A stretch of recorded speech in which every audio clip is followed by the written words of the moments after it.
Hello, hi, I hope I find you safe and well. On the last video that we showed you, I taught you how to do the two different types of breathing. Breath, of course, we know is very important.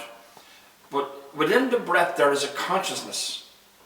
And it feeds every single part of us. It actually keeps everything alive inside of us, including our negativities.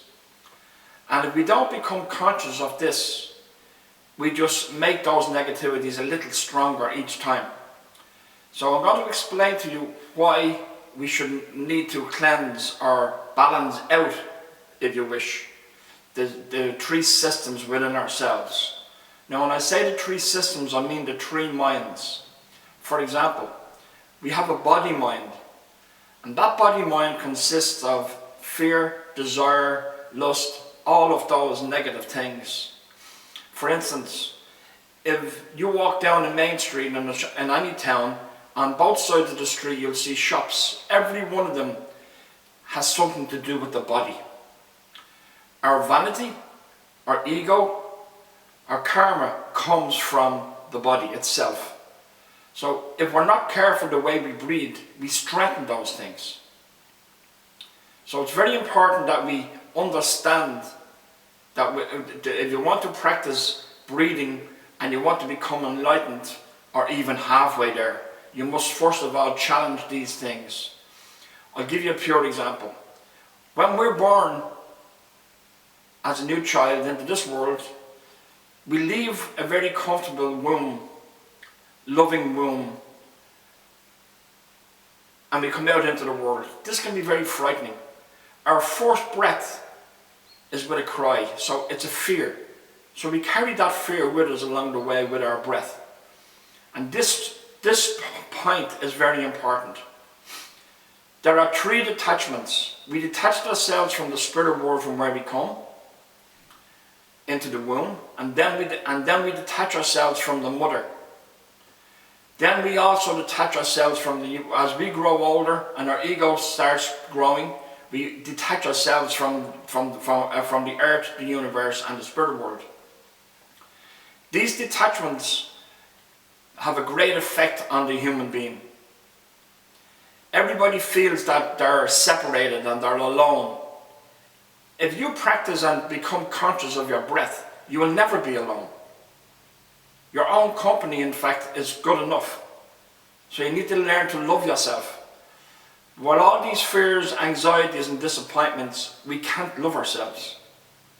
So the breath, you see, is extremely important. So the next one we practice with is the mental mind. This consists of a lot of aggression, arrogance, and again, ego. This consists of the three main principles of the negative principles of this mind is confusion, illusion, and delusion.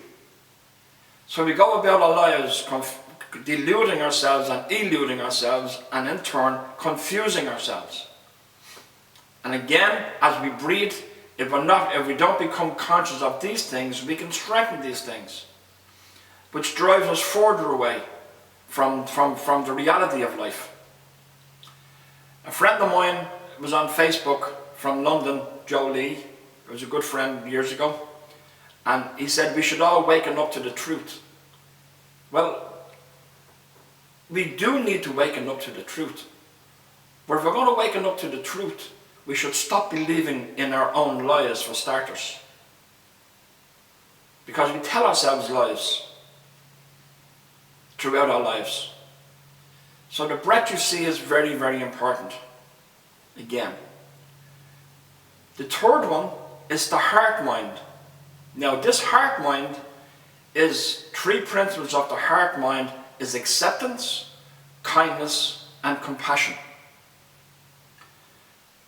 Without acceptance, we cannot have kindness. And without kindness, we cannot have compassion. So these are very, very important points. So the heart mind is acceptance, kindness, and compassion. To try and balance the body mind, the mental mind, and the heart mind, It is the job of the body mind and the mental mind to comply or to balance out and work with the heart mind. So the body has to become accepting, kind and compassionate.